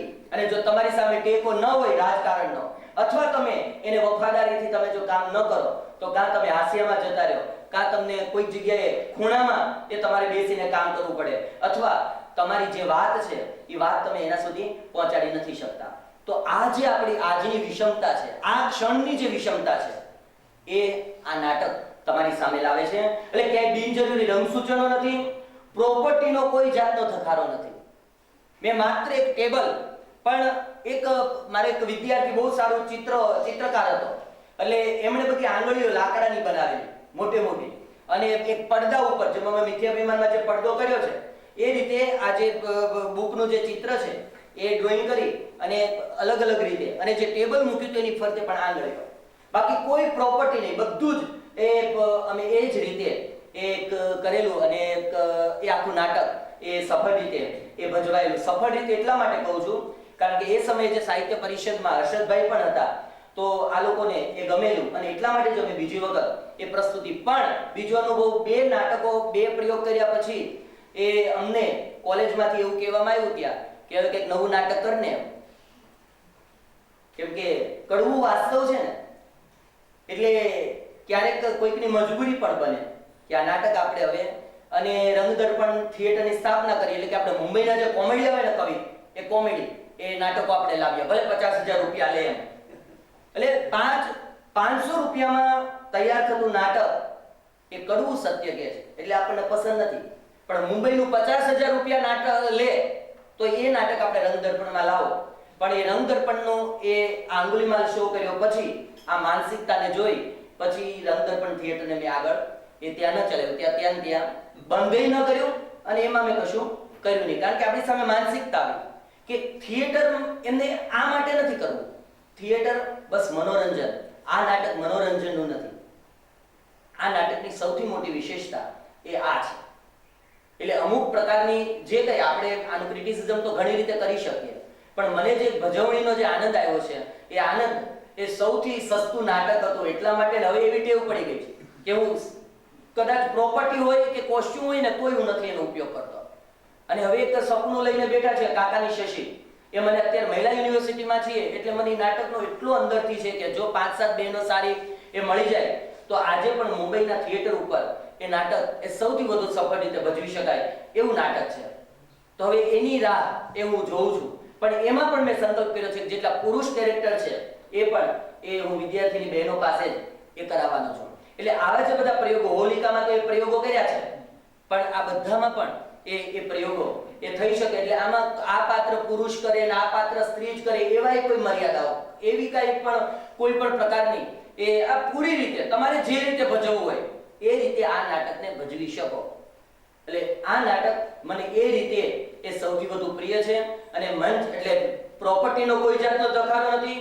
વેશભૂષા પહેર્યા કપડે તમે નાટક કરી શકો તે એટલે અત્યારે પણ તમને આ ક્ષણે આ નાટક ભજવવાની ઈચ્છા થાય તો તમે તૈયાર થઈ અને અહીં એ નાટક ભજવી શકો. ટૂંકમાં બોલકો વિષય એ આટલી હળવી રીતે મૂકી આપવો અને સહેજ પણ કૃત્રિમતા વગર કે કોઈ પણ પ્રકારના અતિરેક વગર, જ્યાં અતિરેક લાગ્યો છે ત્યાં એડિટ એ દિગ્દર્શક તરીકે એ કર્યો છે પણ એક રીતે તમે જોવા જાઓ તો આ નાટક એ રીતે આપણને સૌથી વધુ આનંદ એ આપે છે અને એનો સંતોષ એક 2 વખત મેં આ નાટકના શો કર્યા છે, એમાં મેં લીધો છે અને ખૂબ જ આનંદ વિદ્યાર્થીઓને પણ આવ્યો છે અભિનય કરતા કરતા, અને તૈયાર કરાવતી વખતે પણ આ નાટક ભજવવાનો આનંદ આવેલો. અંગુલીમાલનો રોલ મારે એટલા માટે કરવો પડેલો કારણ કે જે વિદ્યાર્થી તૈયાર કરતો એ પહેલી વખત જ સ્ટેજ ઉપર પ્રોપેશ કરીને, અત્યારે NS પટેલમાં અંગ્રેજી વિભાગમાં ભણાવે છે, ત્યાં MA ડિપાર્ટમેન્ટમાં એ વિદ્યાર્થી કૃપેશ, પણ એ સમયે કંઈક એમને ઘરમાં, ત્યાં એ ક્રિશ્ચિયન છે એટલે એમના ઘરમાં કંઈક, અને બહુ ગરીબ છે એ કૃપેશ એ સમયે, તો એમના પપ્પાએ કંઈક ના પાડીને એવું થયું એટલે એ આવ્યો નહોતો, એટલે ઓન ધી સ્પોટ એ 2 દિવસમાં એ બીજું કોઈ તૈયાર નહોતું થઈ શકે એમ, એટલે પછી એ કેરેક્ટર મેં કરેલું. તો આ રીતે અંગુલીમાલ નાટક એટલે નાટક સંઘર્ષ નહીં તો નાટક નહીં, એવા સંઘર્ષ સાથે આ નાટક ભજવાનો. પણ તમે જો તરત એ નાટક 2 દિવસમાં પણ સૌથી વધુ સંવાદ યાદ રાખવાની તકલીફ મને છે, 2 લાઈન પણ મને યાદ નથી રહેતી ખૂબ જ, પણ એ સમયે નાટક કરાવતા એટલા સહજ સંવાદ છે કે તમે તમારી રીતે પણ એ સંવાદને કોઈ રીતે લઈ અને તમે આ નાટકને આગળ ચલાવી શકો. તો એ રીતે આ નાટક સૌથી વધુ મને ગમ્યું છે, એટલે થોડાક મારા અનુભવો સાથે જોડતો ગયો છું, પણ આ નાટકની સરળતા, એની ભજવણીની સરળતા કેટલી છે એ જ વાત તમારા સુધી મારે પહોંચાડવી હતી. તો આટલી વાત કરી અને હું મારી વાત પૂરી કરું છું. આભાર. માળાનું છે અને કપાતી આંગળીનું છે, એટલે દરેક આ પ્રકારના સૂચનો છે એ દરેક દિગ્દર્શકને એની કલ્પનાશીલતાને પણ ઉશ્કેરે કે તમે કેવી રીતે, કોઈ એકલવ્યનો અંગૂઠો છે તો કેવી રીતે એ કપાય. એ રીતે આ નાટકમાં જે આ એક વાત છે આંગળીઓ કાપવાની, એને મેક બિલીવની રીતે તમે કેવી રીતે કન્વિન્સ કરતા હતા? તો મેં એ માટે મારા વિદ્યાર્થી પાસે આંગળીઓ તૈયાર કરાવેલી, એ લાકડાની એમણે આંગળીઓ તૈયાર કરી હતી, બધી અલગ અલગ, ચિત્રકાર હતો એટલા માટે, એટલે અંગૂઠાઓ આ બધી જે આંગળીઓ છે એ બધી આંગળીઓ એમણે તૈયાર કરાવેલી. જ્યારે પંચ જ્યારે ભેગું થઈને બેઠું ત્યારે બધાના હાથમાં એક આંગળી હતી, એટલે ખડગ પણ એમની પાસે, એટલે એ પણ લાકડાનું તૈયાર કરાવેલું. અને જ્યારે આંગળીઓ કાઢતો હતો ત્યારે આ આંગળી એના હાથમાંથી પડતી જાય અને પછી પાછળથી અમુક આંગળીઓના ઘા ગયા અને પછી એ લોકો બધા વીણતા અંગુલીમાલ એમ કહે છે કે હવે હું આની માળા કરીશ, અને બીજી માળા અમારી પાસે તૈયાર હતી. એટલે જ્યારે બીજો શો ત્યારે વચ્ચે અમે જે પ્રાચીન આપણો જે અંગુલીમાલ છે એ લાવેલા, એટલે એનું મોહરું બનાવ્યું હતું એટલે એ જે વચ્ચેનો જે ઉત્તરાર્ધ શરૂ થઈ ને પહેલા એ આખું જે નેતા અને મૂળ અંગુલીમાલ એકબીજા લડતા એ બતાવેલા, અને એમાં જે ખરો અંગુલીમાલ હતો એ આ નેતાના હાથે મરી જાય છે, અને પછી નેતા ધીમે ધીમે એ આંગળીઓ કાપવાનું શરૂ કરે છે. એટલે મેં એ આંગળીઓ બનાવડાવેલી, એ ચિત્રકાર એ વિદ્યાર્થી હતો એમની પાસે, અને એ રીતે આંગળીઓના હાર જ તૈયાર કરેલો. એટલે એમાં એ રીતે નહોતું, પણ એમાં મેં પ્રોપર્ટીનો ઉપયોગ કર્યો હતો. એ રીતે મેં એની માળા બનાવીશ. હા, એ માળા મારા ગળામાં ધારણ કરીશ. હવે હું જેવું જોઉં છું કેવી ઉઠે છે મારી સામે, હવે તમને જેમ ફાવે તેમ નચાવીશ. હવે તો હાથથી મારું નામ પણ બદલાય છે. હવે હું અંગીરામ નથી, હવે હું છું અંગુલીમાલ. હા, અંગુલીમાલ. હા, આવી રહ્યો છે હવે અંગીરામનો પુનરાવતાર, અર્થાત અંગુલીમાલ. હવે તરત સંગમ શરણમ ગચ્છામિ એ બધું આવે છે. પછી કયું વૃંદાય નાયક કે છે કયું, તો કે બુદ્ધમ શરણમ ગચ્છામિ તો બાકી રહ્યું. બધા છે કેમ હસો છો? હશે નહીં તો બીજું શું કરે? કારણ તો હશે ને. લો જુઓ, આ વળી કારણ પૂછે છે. એટલે આ વર્ષો થઈ ગયા સૂત્ર કાઢી નાખ્યા ને, તું પહેલી વાર આ ખેલમાં એવું લાગે છે? જો ભાઈ હું નવો આવ્યો છું એટલે આમ પૂછે છે, બાકી અમે તો આટલા સૂત્રથી ચલાવી લઈએ છીએ, બલકે આ જ અમને તો સંપૂર્ણ સૂત્ર લાગે છે. હવે આ જે બધી વાત છે એ મેં એડિટ કરીને સીધું જ એ અંગુલીમાલ પેલા વૃદ્ધની આંગળી કાપે છે, કારણ કે હવે તો એ નેતા તરીકે આવી ગયો, હવે એસ્ટાબ્લિશ થઈ ગયો કે અંગીરામમાંથી એ અંગુલીમાલ બન્યો છે. પણ કયો છે તો એ કોસ્ચ્યુમ ઉપરથી ખ્યાલ આવી ગયો, એટલે લોકો સુધી વાત પહોંચી જાય. એટલે મેં પછી તરત એક એમની સાથેનો સેક્રેટરી એ જે છેલ્લે એક આવે છે એને મેં પહેલા મૂકી દીધો, અને બેયનું એક દ્રશ્ય ઊભું કરી અને ત્યાં એક દ્રશ્ય ઊભું કરી નાખ્યું કે હવે આ ખુરશી ઉપર બેસવું છે તો હવે શું કરશું? તો કે ભાઈ જો આ આંગળીની આપણે જરૂર છે. અને આટલું એડિટ કરી અને સીધું જ યુવાન એ ઉપર આવી ગયા અને યુવાન, બકાલી, મિસ ડોલી અને પ્રબુદ્ધ એ 4 આંગળીઓ સાથે એટલે ઉત્તરાર્ધ મેં બહુ ઝડપથી એ પૂરો કરી નાખ્યો. એટલે એમાં સંઘર્ષ એનો વધતો જાય છે, એ વાત સાચી છે, પણ આ જે વચ્ચે વચ્ચે બધી વાત આવતી હતી એ કોઈક રીતે આ સંઘર્ષને એ રોકતી હતી એવું મને એ સમયે એ આ નાટકમાં લાગેલું. એટલે થોડું એ રીતે એડિટ કરેલું. એટલે એ વાત તમારી સાચી છે કે સંઘર્ષ તીવ્ર બનતો જાય છે અને એની અંદરની ભૂખ, રાજ કરવાની ભૂખ, આંગળીઓ કાપવાની ભૂખ અને ટકી રહેવાની ભૂખ. તમે આજે જુઓ છો 11-13 લોકો શહીદ થઈ ગયા. આવા કેટલા દર 2-3 મહિને એ શહીદ થાય છે, બરાબર, પણ થાય છે, એની ઉપર શ્રદ્ધાંજલિઓ પણ થાય છે, પણ સત્તા માટે ફરી પાછા પ્રવચનો પણ એ શરૂ થઈ ગયા છે. આ પાર્ટી આમાં જાય છે, આમાં જાય છે, એ લોકોને કોઈ પ્રોબ્લેમ નથી. કેટલા મરે છે, કેટલા જીવે છે. તો આ બધું એ ચાલ્યું જ રહેવાનું છે. અંગુલીમાલો ક્યારે મરવાના નથી. આ નાટકનો સાર છે.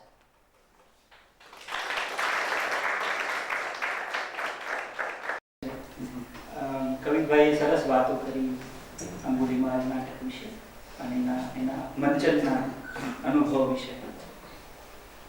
સતીશભાઈ આપણી સાથે એટલે લેખકની હાજરીમાં લેખકના નાટક વિશે વાત કરવી. સતીશભાઈએ જે લેખકના જીવન વિશે નાટક લખેલું એ કવિકાંતનું જળને પડદે નામનું નાટક. એ લેખક એવા હતા કે એમનું નાટક ભજવવાની મંજૂરી લેવા માટે જ્યારે રંગકર્મીઓ ગયા ત્યારે એમણે પૂછેલું કે અમે આમાં થોડા ફેરફાર કર્યા છે, થોડું નાટક ટૂંકાયું છે. એટલે એમણે દરવાજો બંધ કરી અને ડંગોરો લીધેલો વિલ્સનનો અને મારવા લીધેલા ભજવનારાઓને અને સ્વસ્તિ વચનો પણ કીધેલા. તો નાટકના લેખક અને નાટકના ભજવનારાઓ વચ્ચેનો જે એક આંતર સંવાદ હોય, એક ઇન્ટરનલ હાર્મની હોય, એ કેવી હોય એના સંદર્ભમાં પણ આજે આ ભજવનારા અને લખનારા બંને સાથે છે એનો આપણને આનંદ છે.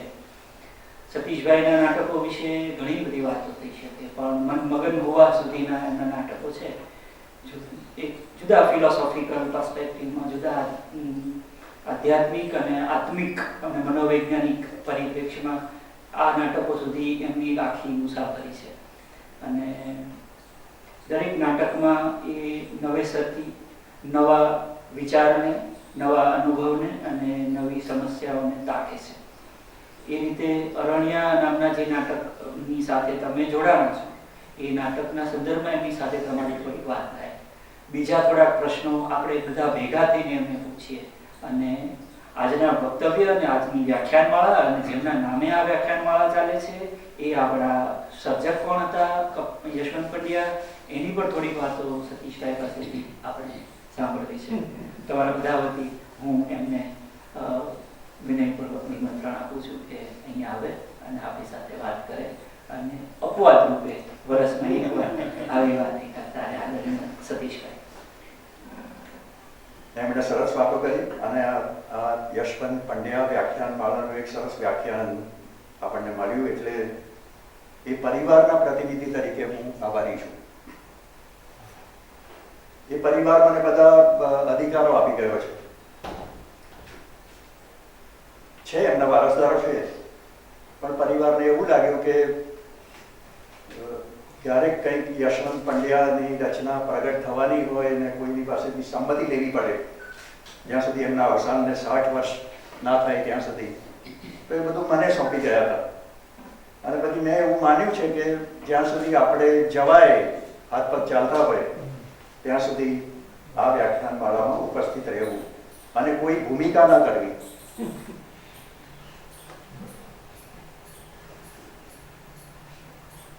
એટલે આમ તો ખરેખર મારે એવું કશું કહેવાનું ના હોય, આભાર માનવા સિવાય. પણ સરસ વાતો કરી કપિલભાઈ અને એમને જે મુશ્કેલીઓ કોઈ પણ ભજવનારને પ્રત હાથમાં લે એટલે મુશ્કેલીઓ પડવાની છે, કેમ કે એની પોતાની દૃષ્ટિ હોય છે રજૂ કરતી વખતે. દરેક દિગ્દર્શક કે દરેક અભિનેતા પોતાની રીતે પ્રતને જોતો હોય છે અને એની તો આ મજા છે આખી લીલા. એટલે એને જે કાઢી નાખવું હોય કાઢી નાખે, જે ઉમેરવું હોય ઉમેરે, જે બદલી નાખવું હોય એ બદલી નાખે, એનો અધિકાર છે. નાટકની પ્રતને હું સાસરે વળાવેલી દીકરી જેવી ગણું છું. આપણી ભૂમિકા પૂરી થઈ ગઈ, હવે એની એક જુદી જિંદગી છે, જુદી વ્યક્તિ સાથે છે. એ આખું એક નવું રૂપ ત્યાં ખીલવાનું છે એનું. તો હવે એમનો મામલો છે, આપણો નથી. એટલે પછી આપણે એમાં કશું કહેવાનું, તમે શું કામ આવા ફેરફાર કર્યા, તમારે આ નહોતું કરવું જોઈતું, એના અર્થઘટનો પણ નથી કરવા કે એને જસ્ટિફાઈ પણ નથી કરવું કે મેં આવું શેને માટે લખ્યું હતું. ત્યારે મને સૂઝ્યું હશે એ પ્રમાણે મેં આ કર્યું હશે. અમદાવાદની અંધજન શાળાના વિદ્યાર્થીઓએ આ નાટક NSDમાં ભજવ્યું છે, નેશનલ સ્કૂલ ઓફ ડ્રામામાં. અને NSDમાં જ તાલીમ લઈને આવેલા એક રાજુ શુક્લ નામના દિગ્દર્શકે એ અંધજન વિદ્યાર્થીઓ પાસે આ નાટક બહુ સરસ રીતે કરાવેલું. એમના થોડા ફોટોગ્રાફ્સ એમની પાસે છે, મારા સુધી આવ્યા નથી, નહીંતર આપણે થોડા બતાવી પણ શક્યા હોઈએ. પણ એ પ્રયોગ બહુ સફળ થયેલો ત્યારે, અંધજન વિદ્યાર્થીઓએ કર્યો ત્યારે. એકાંકી રૂપે પણ એક બે સંસ્થાઓએ આ શરૂઆતમાં ભજવ્યું હતું, પછી એને પ્રત રૂપે ગદ્ય પર્વમાં પ્રગટ થયેલું. અને ત્યારે ગદ્ય પર્વના સંપાદકો જરા અવઢવમાં હતા કે આ સંગમ શરણમ ગચ્છામી વાળી વાત જો આપણે છાપીશું તો મુશ્કેલી થશે. ત્યારે નવી નવી સરકાર બદલાયેલી, વાજપેયીજીની સરકાર આવી હતી, ત્યારે આ નાટક તો પ્રગટ થયું. જૂનું છે પ્રમાણમાં. અને જે બહુ જ મહત્વનો ભાગ છે ને, એ તો બુદ્ધમ શરણમ ગચ્છામી નીકળી ગયું છે, એ છે. આ ક્યારે કેમ જતું રહ્યું ને, આ તો બહુ જ મહત્વની વાત છે. એ દિગ્દર્શક કઈ રીતે રજૂ કરે છે એના પર આધાર છે. એ આખી વાતને કાઢી નાખવી પ્રજાની વચ્ચેથી, આ તો મહત્વનું છે, જે નાટકને ધીમે ધીમે આગળ લઈ જવાનું છે.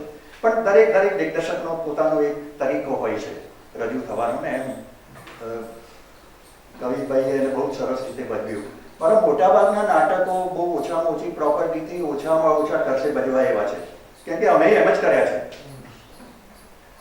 ત્યાં કોઈ પાસે બજેટ નથી હોતા. એક નાટક પૂરા પરફોર્મન્સ સાથે રજૂ કરવું પ્રોડક્શન રૂપે, એ તો બહુ જ અઘરું છે. અમદાવાદમાં એક દિગ્દર્શક INTની સ્પર્ધા માટે એક કોલેજમાં નાટક ભજવવા માટે જતો હોય છે ને, ત્યારે એનું બજેટ 2 લાખ રૂપિયાનું હોય છે, એક એકાંકીનું. અને કોલેજો આટલા પૈસા ખર્ચે છે. આપણું ક્યાં ગજું હોય આવું, અને ક્યાંથી લાવીએ?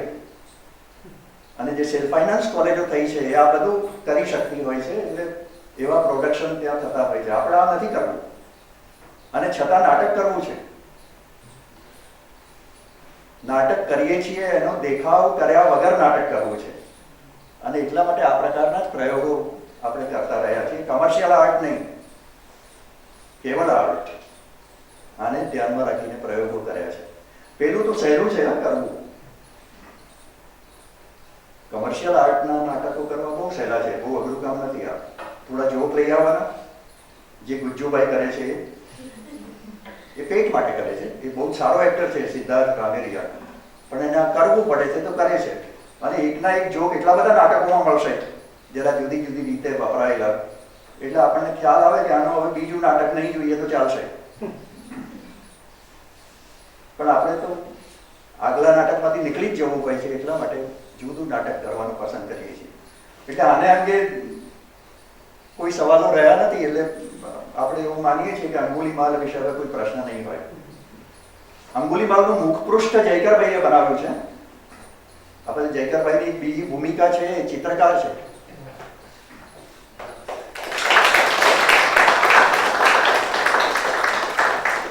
શિક્ષક તો છે, એમના પિતાજીએ બહુ જ મોટા ચિત્રકાર એક સમયના ગુજરાતના.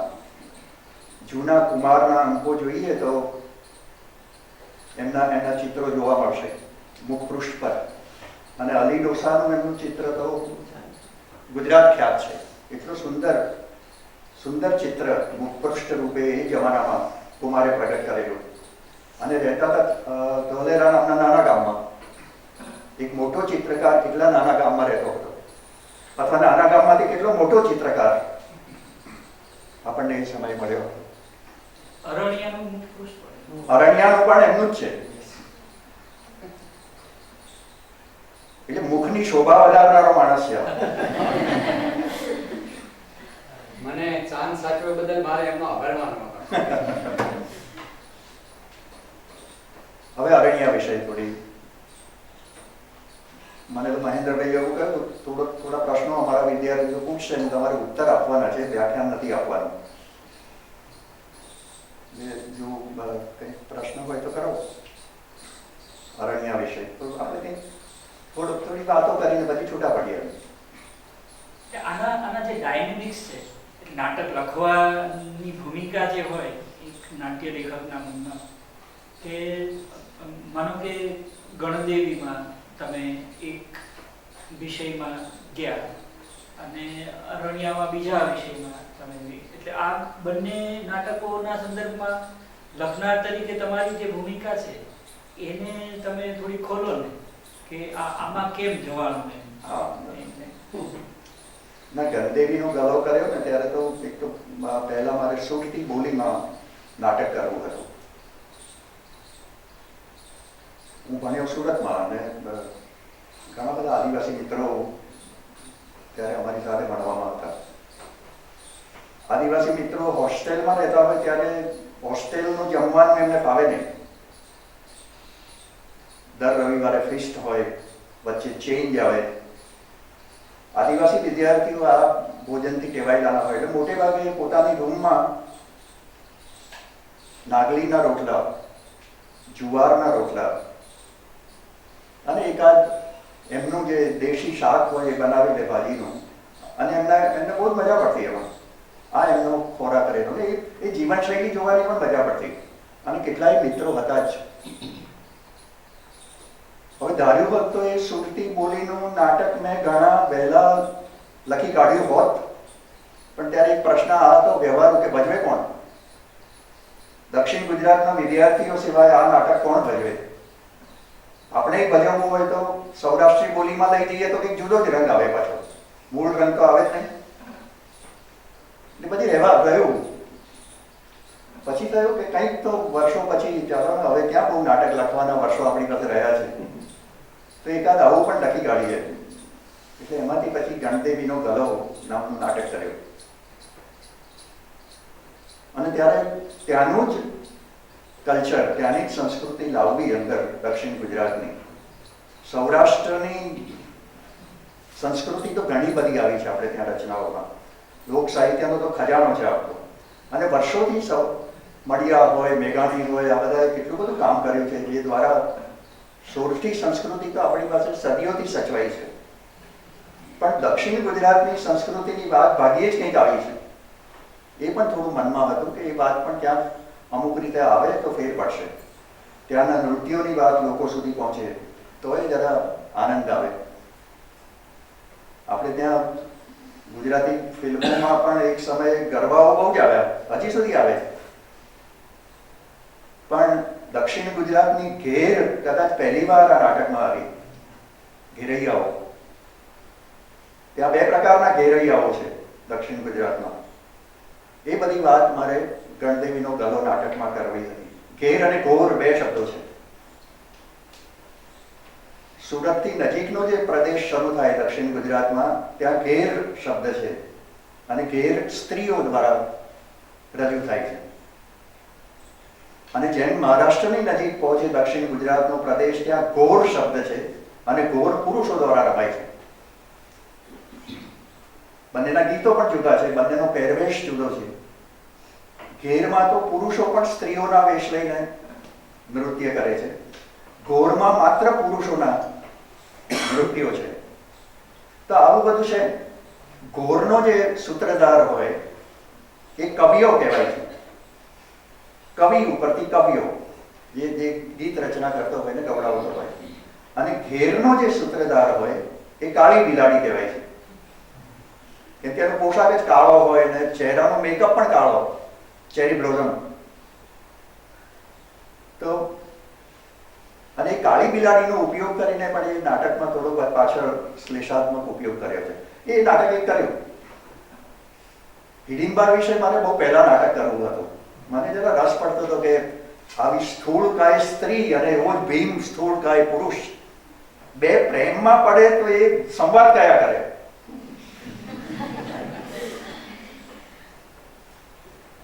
સંવાદની ભાષા કઈ હોય ને એમની અંગ ભાષા કઈ હોય પાછી. એ બે નૃત્ય કરે તો કેવા લાગે. અને થઈ શક્યું હોત.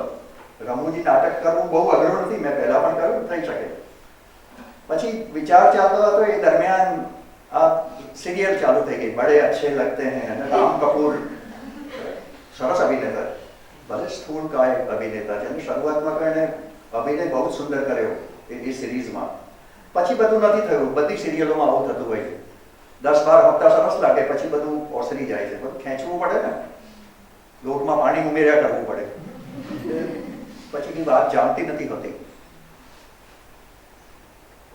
અને એને એ જે સિરિયલ આવી ત્યારે મને થયું કે આમાં નથી પડવું. હવે આ તો બધું એવું લાગશે કે આ એક જાડો અભિનેતા આવે એટલે આ શોધી કાઢીને કંઈક નકલ થોડી કરી એટલે છોડી દીધી આખી વાતને.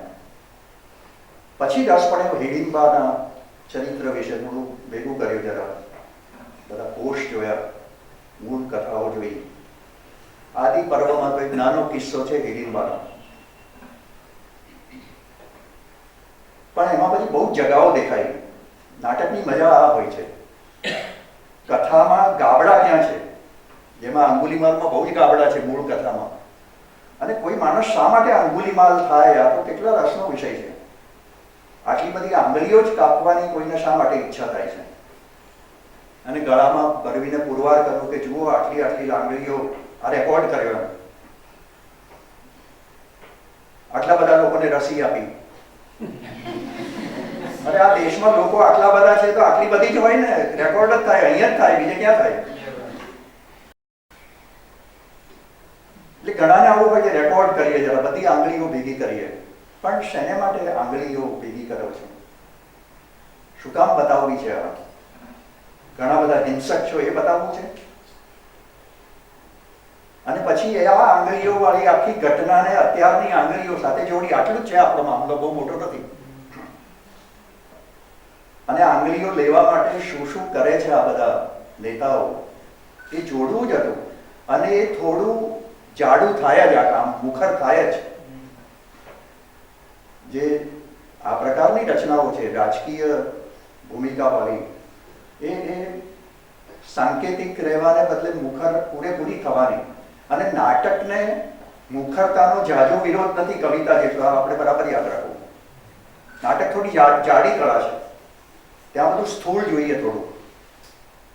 ત્યાં અનાજમાંથી ધનેડું કઢાય જ નહીં, કોણ જોવાનું? એનો અર્થ એવો નહીં કે હાથી કાઢવાનો, પણ થોડી સ્થૂળતા આવશે. ત્યાં પદાર્થો થોડા મોટા જોઈશે. જો શાકભાજી લઈને કોઈ પાત્ર આવતું હશે ને તો મૂળો ને દૂધી પહેલા બતાવશે.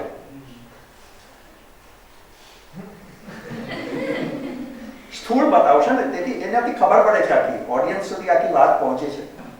એટલે કેટલીક રચનાઓમાં સ્થૂળતા આવવાની સ્વરૂપગત ભૂમિકાના ભાગરૂપે. અલબત્ત એ સૂક્ષ્મ થઈ શકે તો વધારે સારું. જે પેલું બુદ્ધમાં પડ્યું છે, બુદ્ધમ શરણમ ગચ્છામિ સૂત્ર હવે નીકળી ગયું છે, આમાં પડી છે સૂક્ષ્મતા. કેમ કે બૌદ્ધિકોનો મહિમા જ નથી રહ્યો. બૌદ્ધિકો તો બૌદ્ધિક થવા જાય તો જેલમાં જાય. તો આ જે બતાવવું છે ને, આટલું સૂત્ર પૂરતું છે કે હવે આપણું એ સૂત્ર નકામું થઈ ગયું છે, કોઈ કામનું નથી રહ્યું. તો હિડિમ્બાના પાત્રમાં બધી રસ પડ્યો, અને જે જગાઓ ખાલી દેખાઈ એ પૂરવામાં બહુ મજા પડે એવું લાગ્યું. જેમ કે એનું નામ કમલ પાલિકા છે મૂળ, તો આપણને એક જગા મળી કે આ નામ ક્યારે કયા સંજોગોમાં આ રાક્ષસ કુળની નાયિકા સ્ત્રી, એનું કમલ પાલિકા નામ વળી કોણે પાડ્યું? એટલે પછી આપણે ત્યાં આવે કે નામ પાડવાનો અધિકાર બ્રાહ્મણો પાસે હતો એક જમાનામાં. બ્રાહ્મણો પાસે, મહારાજો પાસે લોકો નામો પડાવડાવતા.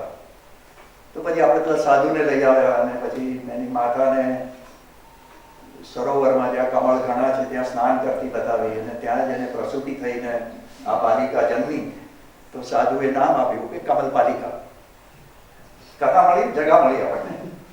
અને પછી સરોવરનું દૃશ્ય આવે, અને પેલી માતાને પ્રસૂતિ થતી હોય દ્રશ્ય સમાંતરે બતાવવું એવું લખ્યું છે આપણે દિગ્દર્શકે. પાછું ત્યાં કાઉન્સમાં એવી સૂચના બાજુમાં મૂકી છે. સામાન્ય રીતે હું બહુ સૂચનાઓ નથી આપતો, દિગ્દર્શકોને આપવા જેવી એ નથી, કેમ કે પોતાની રીતે જ કરવાના હોય છે ને એને કરવું પણ જોઈએ એ રીતે. તો આવા અવકાશ શોધવાના એ ભવિષ્ય વેદતા હતી, આવું કહેવાયું છે એના માટે. હવે આપણે તો ભવિષ્ય વેદતાઓ સહદેવ જેવા હોય એવું માનીએ છીએ, કાં તો કોઈ ભાઈ ત્રિકાળ જ્ઞાની કોઈ હોય ને એ જાણે. પણ આ ભવિષ્ય વેદતા છે તો એનો ઉપયોગ કઈ રીતે કરે છે અથવા કઈ રીતે કરવા માંગે છે એ પણ દાખલ થવાનો એક અવકાશ મળ્યો, જગા મળી, ગાબડું મળ્યું, એક બાકોરું મળ્યું અથવા. તો આવી સ્પેસ શોધવાની મજા હોય છે નાટકમાં. બે કામ કરે છે નાટક, સ્પેસ શોધે છે અને દિગ્દર્શક અભિનેતાને સ્પેસ આપે છે. એને આ કામ પણ સાથે સાથે કરવાનું, એને જગાઓ આપવાની, રમવાની જગા. અમે તો એવો શબ્દ પ્રયોગ કરીએ છીએ આપણે. દિગ્દર્શક અભિનેતાને રમવાની જગા મળવી જોઈએ. એની પણ ઘણી છે, બધી ઘણી ઊભી કરી છે ત્યાં. તો આ રીતે જોડ્યા અને વિસ્તારતા ગયા પછી આખા નાટકને. અને પછી મહત્વની તો ભૂમિકા આ છે, ભીમ સાથે સ્વસુર ગૃહે જવું કે કેમ. સ્વીકારી તો લીધો એને પ્રેમી પતિ તરીકે. આદિવાસી સંસ્કૃતિમાં આજે પણ આ પરંપરા છે. નાયિકા પોતાના પ્રિય પાત્રને તરત જ પસંદ કરી લઈ શકે છે, તરત જ પ્રપોઝ કરી શકે છે. હું તને પસંદ કરું છું, તું મારી સાથે જોડાઈ જા, તને ગમે તો અલબત્ત, બળજબરી નથી હોતી. પણ એનો આ મુક્ત અધિકાર છે. આજે પણ આદિવાસી સંસ્કૃતિમાં આ અવકાશ છે જ. અને મેળામાં તો આ ભૂમિકા ઊભી થતી હોય છે. એમાંથી એક આખો નગર સંસ્કૃતિ અને અરણ્ય સંસ્કૃતિ વચ્ચેનો ભેદ મનમાં ઊભો થતો ગયો, સમાંતરતા ઊભી થતી ગઈ. કઈ સંસ્કૃતિ વધારે મુક્ત? પેલી આદિમ સંસ્કૃતિ છે. પ્રિમિટિવિઝમ એ એક પ્રકારનો એક વાદ છે સાહિત્યમાં, આદિમતાવાદ. આપણે ત્યાં ઘણી રચનાઓ આ પ્રકારની છે, પશ્ચિમમાં પણ છે. 100 મેલોની કેટલીક રચનાઓ આદિમતાવાદ સાથે સંકળાયેલી છે. આપણે ત્યાં જયંત પાઠકના ઉષ્ણસના કેટલાક કાવ્યો આદિમતાવાદ સાથે સંકળાયેલા છે. તો આ સંસ્કૃતિનો ભેદ આપણે ત્યાં નવો નથી. સુરેશ જોશીમાં પણ આપણે જોઈએ છીએ, જયંત પાઠકના વનાંચલમાં જોઈએ છીએ. એ જ મને કામ આવ્યો છે, મારો નથી. અને મેં જોયો છે આદિવાસી વિસ્તારોમાં અને મિત્રોમાં. તો એ ઊભો કરવો હતો. તો એક લાભ મળ્યો હિડિંબાના પાત્ર દ્વારા એને આલેખવાનો. ભીમ અને પાંડવોનું નગર સંસ્કૃતિ સાથે સંકળાયેલું કુટુંબ અને હિડિંબાનું અરણ્ય સંસ્કૃતિ સાથે. ભીમને તો ઈચ્છા છે કે લઈ જઈએ હિડિંબાને પોતાની સાથે જ. હિડિંબા જ કહે છે, તું ભલે મને કહેતો હોય પણ કુંતા જ ના પાડશે, તું પૂછી જો, તારી માને પૂછી જો, તારા ભાઈને પૂછી જો, એ હા પાડશે કે કેમ. એના કરતા હું જ સામેથી કહું છું કે મારે નથી આવવું. અને થાય છે પણ એવું જ. પેલા કોઈને કોઈ ચાતુરીથી ના પાડે છે, સીધી તો ના નથી પાડતા. કેમ કે નગરજનો પાસે આ ચાતુરી છે. હવે ઉંમર થઈ ભાઈ,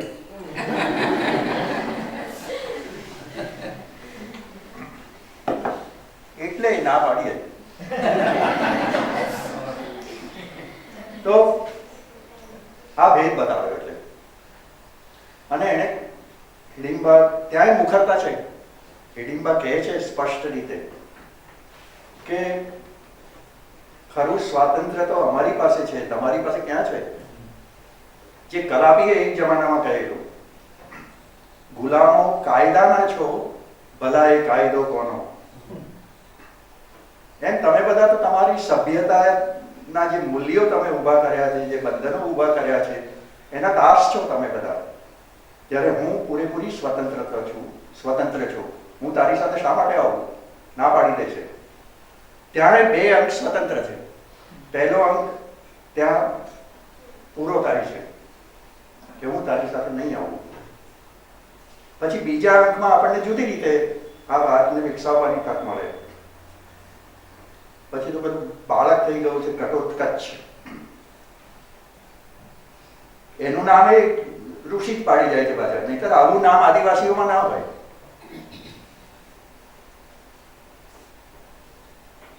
આ કરુણતાના આંસુ નથી ને? ઉંમરના છે બેટા.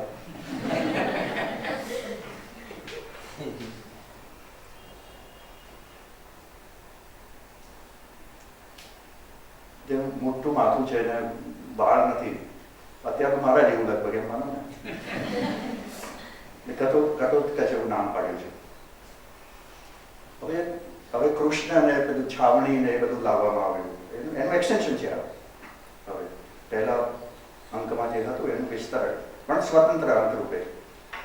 દૂધ ઘટોત્કચ નામનું સંસ્કૃતમાં એક નાટક છે ભાસનું.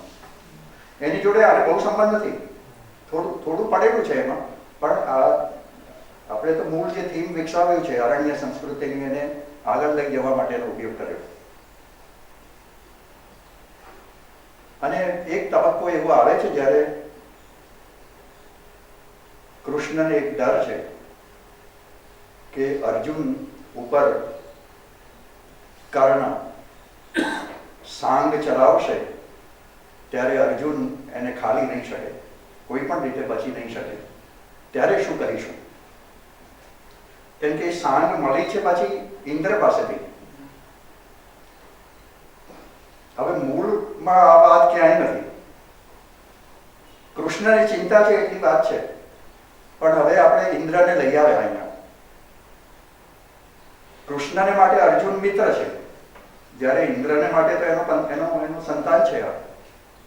તો બેને ભેગા કર્યા, બે સ્વાર્થીઓ ભેગા થયા, અને જે પરિણામ લાવવાનું હતું એને માટે જરા વધારે મજબૂતી ઊભી કરી એમણે.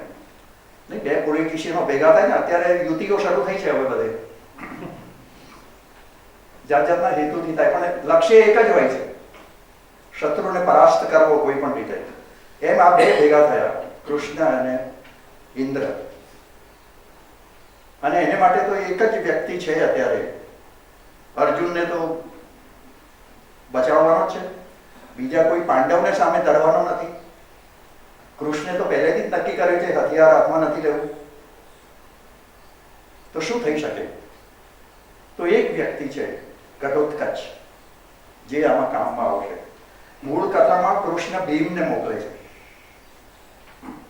પણ મારે આ નહોતું કરવું. અવકાશ મળ્યો મને કે ના, પિતાને તો નથી મોકલવો. દીકરાનું બલી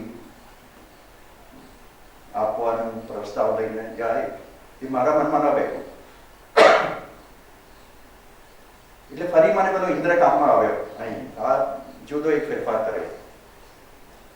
અને ઇન્દ્રે તો આવા વેશ બહુ લીધા છે ભૂતકાળમાં પણ. એ તો ક્યારેક ઋષિ બનીને પણ ગયા છે અને બધું જાત જાતનું કરી છે. એટલે ઇન્દ્ર જ પછી ભીમનો વેશ લઈને ઘટોત્કચ પાસે જાય એવું આપણે રચના કરી, એક સીન ઉભો કર્યો. અને પછી ચાલ્યું. અને આપણે જાણીએ છીએ કે પછી ઘટોત્કચ એ સાંગને ખાળવા જતા મૃત્યુ પામે છે. એ પ્રસંગનો સમય પણ બદલી નાખ્યો છે થોડો. ઘટોત્કચ વહેલો મરે છે મહાભારતમાં, જ્યારે આપણે જરા એને પાછળ લઈ ગયા. અને એ સાંગથી સીધો જ મરે છેલ્લે, જ્યારે કર્ણને પોતાને મરવાનું આવે છે. એ જ વખતે આ સાંગનો ઉપયોગ કરે છેવટની ઘડીએ જ અર્જુન તરફ. અને ત્યારે કોઈને ખબર નથી કે કોણે ખાળી.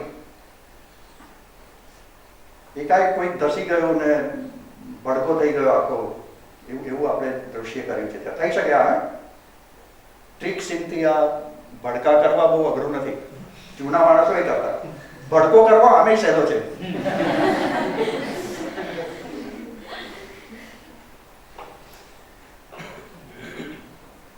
રહસ્ય રાખ્યું છે આપણે. એ તો છેવટે પછી સિદ્ધ થાય છે કે આ રીતે ઘટોત્કચનો ઉપયોગ પાંડવોએ કરી દીધો અને કૃષ્ણની પ્રયુક્તિથી થયો. છલથી થયો અથવા કાવતરા પ્રપંચથી થયો. કોઈને ખબર નથી. છેલ્લે છાવણીમાં બધા ભેગા થયા છે ત્યારે હિડિંબા હવે ત્રિકાળ જ્ઞાનને ઉપયોગમાં લીધું છે એને. જે અત્યાર સુધી એને નહોતું લીધું એને છેવટે ઉપયોગમાં લીધું બતાવ્યું. અને કે જે મને ખબર હતી કે તમે બધાએ ભેગા થઈને આ પ્રપંચ કર્યો છે. અને ત્યાં તો એક સંબોધન બદલ્યું છે કૃષ્ણને માટે. કૃષ્ણેન્દ્ર એવો પ્રયોગ કરાવડાવ્યો છે હિડિંબાના મુખમાં. બે ભેગા થયા ને એમ. અને છતાં એ શાપ નથી આપતી છેલ્લે. આજે એક ફેરફાર આવ્યો ને એ પણ પાછો આદિવાસી સંસ્કૃતિ સાથે જોડાયેલો છે. અને એ કહે પણ છે કે અમે આવા શાપ બાપ ના આપીએ, જરૂર પડે તો લડી લઈએ અમે, પણ આ પ્રક્રિયા તો હું નહીં કરું.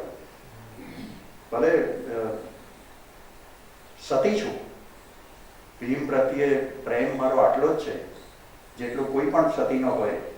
શાપ આપી શકવાનો પૂરેપૂરો અધિકાર છે મારો, અને છતાં હું નહીં આપું. એટલું જ નહીં, એના દીકરાને પણ, ઘટોત્કચના દીકરાને પણ એ યુદ્ધમાં સામેલ થવા લઈ આવી છે. અને કૃષ્ણને કહે છે કે લો તિલક કરો આના ભાલ ઉપર. આ યુદ્ધનો ભાવિ બલી છે. અને મૂળ કથામાં પણ છે જ એવું. એ હંમેશા હારતા પક્ષ સાથે રહેશે. જે પક્ષ હારવાનો હશે એની જોડે જ જવાનો આવે. અમારો દીકરો તો. અને સંભવ છે કે બલિ પણ થશે, તો તમારો બલિ એમ કરીને સામે આપવા આવી છે. ત્યાં આપણે નાટક પૂરું કરી દીધું છે. આપણી પરંપરામાં, સંસ્કૃત નાટકમાં છેલ્લે ભરત વાક્ય આવતું, સૌનું થજો કલ્યાણ, એવું આવે છેલ્લે. બધા સુખી થજો, જેને જેને આ નાટક વાંચ્યું એ બધા પ્રસન્ન રહેજો. આપણે આ બદલી નાખ્યું છે. ભરત વાક્યને બદલે ભરત પ્રશ્ન મૂક્યો છે. સદૈવ કૃષ્ણત્વ અકળ્યું જ રહેશે. કૃષ્ણત્વ સમજાશે જ નહીં. પાંડુત્વ શું શબ્દને એક કહેશે? પાંડુત્વ એકેય શબ્દ નહીં કહે.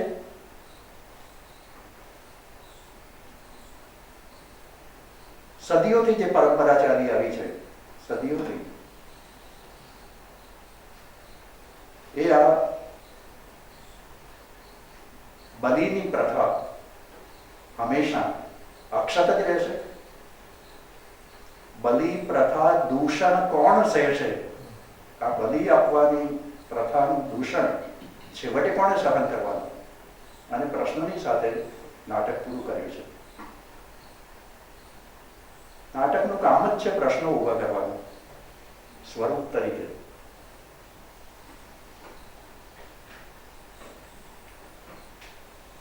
કોઈને કોઈ સમસ્યા મૂકી આપવી તો જ સંઘર્ષ આવશે, અને તણાવ આવશે, અને રહસ્યો પણ આવશે.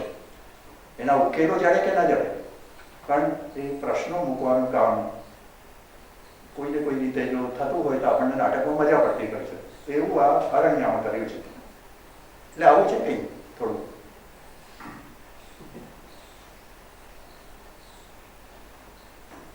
એમાં બી બીજા પ્રશ્નો હોય તો એક નારી ચરિત્ર થાય છે આખું હિડિંબાનું, જે મૂળમાં ટુકડા ટુકડા છે. એનું મંદિર છે મનાલીમાં, કુલુ મનાલી. મનાલીમાં હિડિંબાને દેવી તરીકે પૂજવામાં આવે છે. હિડિંબી દેવી તરીકે ઓળખાય છે. એના મંદિરનો બહુ જ મહિમા છે. અને અર્જુન પણ એકવાર જ્યારે ફરી એકવાર એને જવાનું થયું અરણ્યમાંથી બીજો અરણ્યવાસ, ત્યારે એ પણ પાછો આવા જ સ્થાને ગયો છે. જો ખ્યાલ હોય તો એ ચિત્રાંગદા પાસે ગયેલો. ચિત્રાંગદા પણ બાળક મેળવ્યા પછી એકલા રહેવાનું પસંદ કરે છે, પતિ જોડે નથી જતી. ચિત્રાંગદા રવિન્દ્રનાથ ટાગોરનું બહુ સુંદર નાટક છે. આપણે બધાએ વાંચવા જેવું છે. અને એનો અનુવાદ નિરંજન ભગતે કર્યો છે, તો એનાથી અદભુત છે. એનાથી તો નહીં, પણ ગુજરાતીમાં આટલો સરસ અનુવાદ ટાગોરનો કદાચ બીજો કોઈ નથી. એવો સરસ અનુવાદ નિરંજન ભગતનો છે ચિત્રાંગદાનો. બે સાથે વાંચવા જેવા છે. આપણું તો ગદ્યનો મામલો છે, એમાં થોડી થોડી કવિતા કરી છે ખરી, પણ ગદ્ય વિશેષ છે એમાં. પણ આ બંને નાયિકાઓ ચિત્રાંગદા અને એક રાજવંશી છે ચિત્રાંગદા, તો જ્યારે આ રાક્ષસ કુળની છે. એ બેની સમાનતા કેટલી છે. બંને નક્કી કરે છે કે અમે અમારા બાળક સાથે એકલા રહીશું, તમારી અમારે જરૂર નથી. આ કુમારી હોય જે નારીમાં, અરણ્યા નારીમાં, એ પણ કેટલી અદ્ભુત છે. તો આવી કંઈક થોડી વાતો અરણ્યની છે. એ રીતે એ ચરિત્રનો વિકાસ આખા નાટકમાં કર્યો. પોતાની રચના વિશે બોલવું જ ના જોઈએ, જોઈએ પણ પોતાની રચના હોય છે આપણી. કીધું સાચું ખોટું ગમે તે હોય ને એમાં તો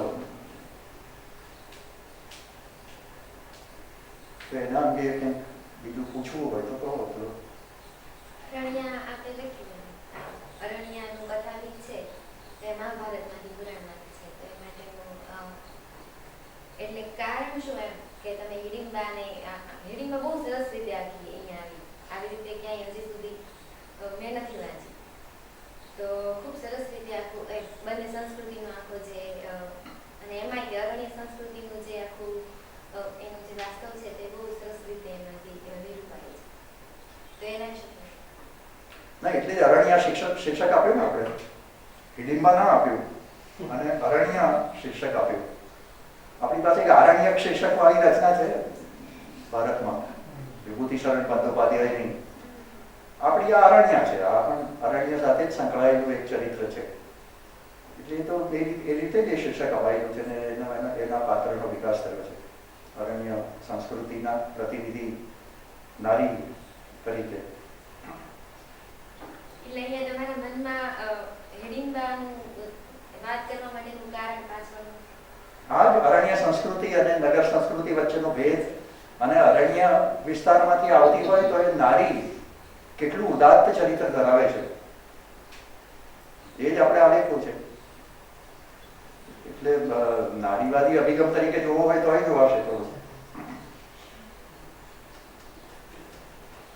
તમે એવું કહ્યું કે એટલે મહાભારતમાંથી તમને ન મળી એના વિશેની વધારે વિગત, તો પછી તમે એમના માટે તમે પછી બીજે ક્યાં અહીં કમલબાલિકાના વાત કરી. હા, તો એ ખરેખર એ સાચો એનું નામ છે, યસ, કમલપાલિકા છે. એ વાત પછી જોડી મેં મારી વાત, એ મારી વાત છે. પછી પેલા ઋષિ નીકળ્યા ને એને નામ પાડ્યું. જગા મળે ને આપણને લેખક તરીકે, જે સ્પેસ મળે એની તો બહુ મજા હોય છે ક્રિએટિવિટીમાં, કે આપણને ક્યાં ક્યાં દાખલ થવા માટેના છીંડા મળે છે. છીંડું શોધતા અધિક બોળ, હવે અખા કર ઝાકમ જોડ, એના જેવું છે.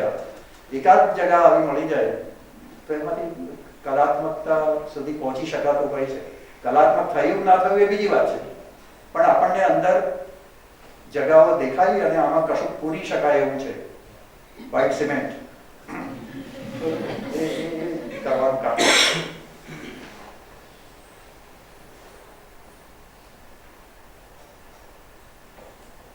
થઈ જશે આટલું તો.